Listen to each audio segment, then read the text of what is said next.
Hello ladies and gentlemen, welcome back to the channel. Today I'm making my predictions for the 2021 edition of the Royal Rumble. A Rumble that now we found out as of yesterday is the penultimate pay-per-view for the US on the WWE Network. We'll see what the Royal Rumble this year will have in store compared to years past. Right now on the Royal Rumble card, there's only 3 matches besides the 2 Rumbles confirmed as of Tuesday right now. And there's 3 rumored matches that I'll be predicting here too. So with all that being said, let's get right into my predictions for the 2021 edition of the Royal Rumble. So we'll start things off with our first unconfirmed match of the evening, and that'll be for the Intercontinental Championship, where it's rumored to be Big E defending his title against Sami Zayn. And if this match happens, I believe Big E will retain the Intercontinental Championship here and beat Sami Zayn. I just believe Big E will keep the title here because Sami Zayn can just keep going on about how there's more and more conspiracies against him getting the title back after he somehow wasn't screwed in this match, but will find a way to say he was. So now on to unconfirmed match number 2. And this will be for the SmackDown Women's Championship, where we'll have Sasha Banks defending her title against Carmella. Now I feel like this rivalry should probably end here, and with that being said, Sasha Banks will retain the SmackDown Women's Championship. I just feel like Carmella being the champion wouldn't really do anyone any good here. Like, obviously her being champion would be good for her, but in terms of Sasha and where they could go towards WrestleMania, I feel like it's a lot better match and better story for her to keep the title heading into the Showcase of the Immortals. So now on to our final unconfirmed match, match number 3. And that'll be for the United States Championship, where we'll have Bobby Lashley putting the title on the line against Riddle. Now with the dissension in the Hurt Business, where Shelton Benjamin and Cedric Alexander seem to get in everyone's way here, which is how Riddle would get this chance and have this match set up to begin with, I feel like the dissension between the two of them would rear their ugly heads again and cost Bobby Lashley the US title, and Riddle would walk out your new US champion at the Royal Rumble. So now on to the confirmed matches for the 2021 edition of the Royal Rumble with match number 4. And match number 4 is for the WWE Championship, where we'll see Drew McIntyre putting his title on the line against Goldberg. Now a lot of people are believing that Goldberg's going to walk out the WWE champion, and with the little line that was thrown at the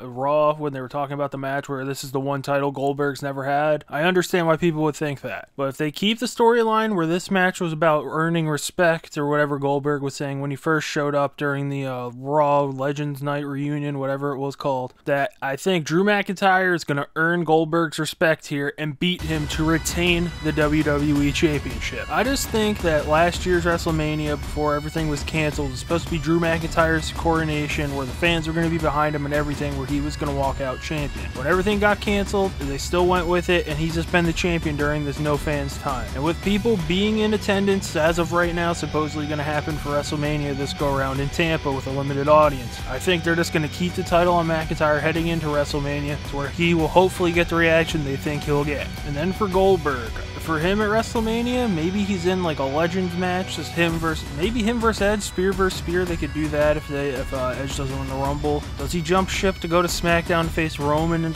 do a spear off there? I don't know. Kind of don't think Legends should be going for the titles. That's just the thing. I think I've said on here before. Just Legends don't need to be going for championships when we know they're not going to be around. Or the Supreme Dark Horse in this whole picture here is him versus Riddle. Remember, like last year, 2 years ago, and that was going to be a big thing when him and Riddle were not on the best of terms. They probably still aren't. Who knows? I don't know either of them. Maybe that could be the match where Goldberg and Riddle go at it, and maybe we get something good out of that. So now we'll move on to match number 5 of the evening. And this will be for the WWE Women's Tag Team Championships, where we'll see Asuka and Charlotte Flair putting the titles on the line against Nia Jax and Shayna Baszler. Now, somewhere in my head, I think that match placement could completely change how some of these matches end up going. Especially this match with 3 of the 4 competitors already announced to be participants in the Women's Royal Rumble. I think it could completely change how this one goes. I think that we could potentially see Lacey Evans come out and screw over Charlotte and Asuka here, to where Baszler and Jax get the titles back, and then that would lead into a story in the Rumble where Charlotte and Lacey Evans just go at it and probably could both eliminate each other, where they'll go off on their separate ways. But I think all in all, Charlotte Flair and Asuka will retain the tag team titles here, because as I said when they won the titles, I think they're on a collision course to face each other at WrestleMania, unless something changes. More on that later. But still, right now, I believe that the Raw Women's Championship match at WrestleMania 37 will be Charlotte Flair taking on Asuka. So now on to match number 6 of the evening. And this will be for the WWE Universal Championship, where we'll have Roman Reigns defending his title against Kevin Owens in a last man standing match. This match to me feels like it shouldn't be happening. I think no matter what in this match, Roman Reigns is going to keep the Universal Championship here and beat Kevin Owens. The reason I think this shouldn't be happening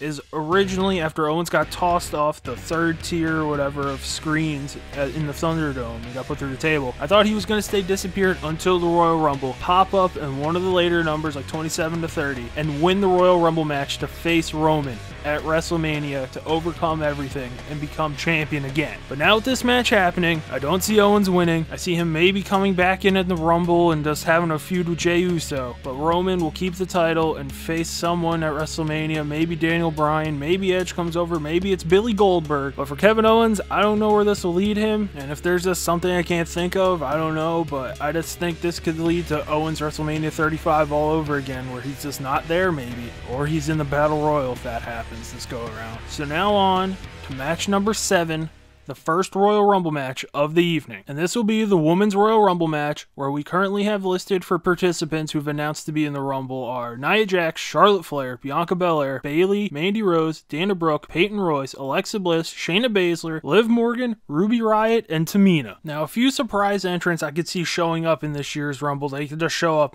2 of the 3 probably have 0 chance to win. The 3rd one is probably a little crazy to some people, but I think has a chance to win. But I think Tori Wilson and Melina easily could show up here. They were at the Raw reunion show. I figured out they were probably getting run through to figure out they want to do this, and if they do, boom, they're in the Rumble. And the 3rd surprise entrant I see is Rhea Ripley. I think Rhea Ripley, if she gets in there, could have a decent shot to win the match, because what else is there for her left to do in NXT? Now, some dark horse picks that could potentially win the Rumble. These are crazy dark horses, to where if someone was like really confident in one of these, you can look at them crazy, and if you think I'm crazy here, that's whatever. But Billie Kay is one I could see. Let's just look at how the Money in the Bank match went for the men's this year. Otis won it out of nowhere, and it kind of went nowhere, and having Billie Kay maybe steal the Royal Rumble here, it could lead to something. The second person is Lacey Evans. I know this is a complete long shot, but one of the things in my head that I could see happening if Lacey Evans were to win the Royal Rumble match is the Charlotte Asuka tag team implodes quicker than I thought, and they end up going at each other at Fastlane or Elimination Chamber, whichever pay-per-view WWE decides to do it at. And the motivation for Charlotte going after Asuka would be, I need to be Raw Women's Champion so I can beat Lacey Evans at WrestleMania. She doesn't have a good moment there. And the 3rd and final dark horse for me is Lana. Lana's been gone for I don't even know how long, and we all thought, oh, maybe she'll luck into winning the tag team titles with Asuka when Charlotte came in to replace her. Who says that she won't luck into winning the Rumble here after everything? She was a sole survivor. Everything was pointing towards her potentially being the women's tag team champion here with Asuka in the past. And now what's stopping her from coming in? She like slides underneath the bottom rope, someone wins, and it's like, oh, that person won. Nope, oh, here's Lana, boom, throws her out, and Lana thinks she did everything on her own, and she's the best, and she's gonna win the Women's Championship at WrestleMania. But now, my official pick to win the 2021 Women's Royal Rumble match is Rhea Ripley. If we just think about where Rhea Ripley is in NXT, she's done everything. She's had her match with Raquel Gonzalez. That feud seems to be done for now. She's been Women's Champion. She had a match at WrestleMania last year for the NXT Women's Championship where she lost to Charlotte Flair. And I think her winning this, whether she jumps to Raw or SmackDown, either if she faces Asuka or Sasha Banks, would be great matches. It'll be a good thing for her to grab the title on her first run through and gain some momentum to potentially WWE having another main roster women's star. And I think winning the Royal Rumble would just be the start for Rhea Ripley. So now on to the men's Royal Rumble match. And the current announced competitors for the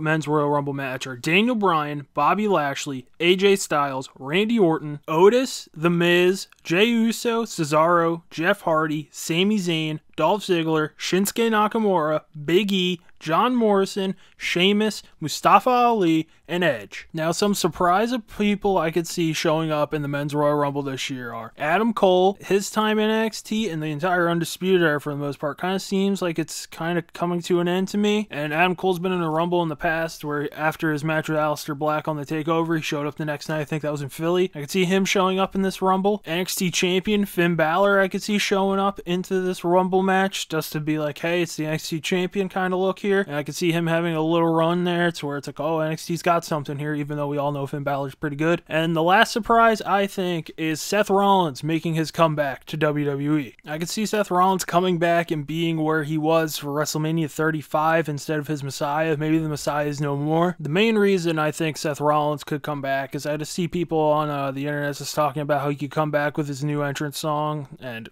I'm a sucker for having someone come back with a new decent entrance song, and I think it sounds pretty good, the one that they keep rumoring around. And I think a new rejuvenated Seth Rollins in the main event kind of scene for WWE is good for everyone, and we'll have a great match, more than likely at WrestleMania. Now some deep, long shots, dark horses that I can see potentially going in and stealing this Royal Rumble and winning it are Andrade. We haven't seen him since, I feel like, 2015. I know that's not right, but it's been a while. And him versus Drew McIntyre in NXT, they have history. They can just renew that on the main roster if he comes back and wins the Royal Rumble match. The second person, former Royal Rumble winner Shinsuke Nakamura. Nakamura was gonna be in where Kevin Owens is until Adam Pearce somehow won this match with Roman's help. And then Nakamura's now ended up in this Rumble spot to where he's been good the past month or so, just going on his own. Now Cesaro's back. It seems like they're gonna be just like associated, but not really a team. The world will be doing their own single stuff. And he got his old face entrance music back, so I could see that potentially leading to Nakamura winning this match. And the last one, the longest shot here, this will probably get people making fun of me here, but I think Mustafa Ali is the third long shot to win the Royal Rumble match. My whole thought process with Mustafa Ali potentially winning the Royal Rumble match is Retribution's dust. It hasn't been going too well.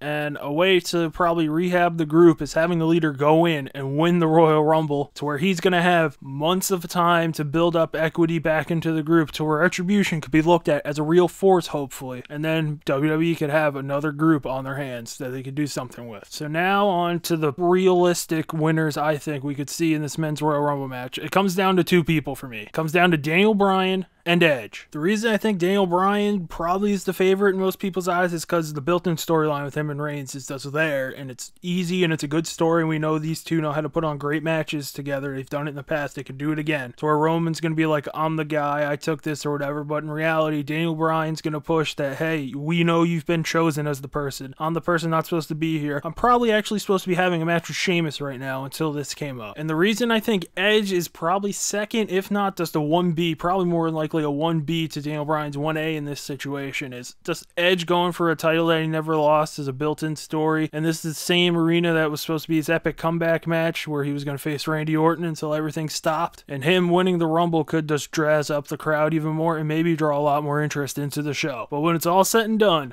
I think the winner of the 2021 edition of the Men's Royal Rumble match is Daniel Bryan. I just see the Daniel Bryan versus Roman Reigns feud being really good heading into WrestleMania, and it will deliver at the Showcase of the Immortals. Daniel Bryan will have to go through Jey Uso, and maybe even Jimmy comes back in this time, and he's brought into the storyline, so where he's going to have to go through all this stuff, and it's just basically Yes Movement 2.0, except it's get through the Tribal Chiefs little collective here, where he's going to have to beat each of the Usos on his path to going at the big dog at WrestleMania for the big title. And when it's all said and done, I think we could see Daniel Bryan yesing with about 25,000 people at Raymond James Stadium when it's all said and done. So that'll do it for my predictions for the 2021 edition of the Royal Rumble. Leave your thoughts in the comment section below. If you liked the video, hit the like button. If you like what I'm doing on this channel and want to see more, hit the subscribe button. And as always, thanks for watching.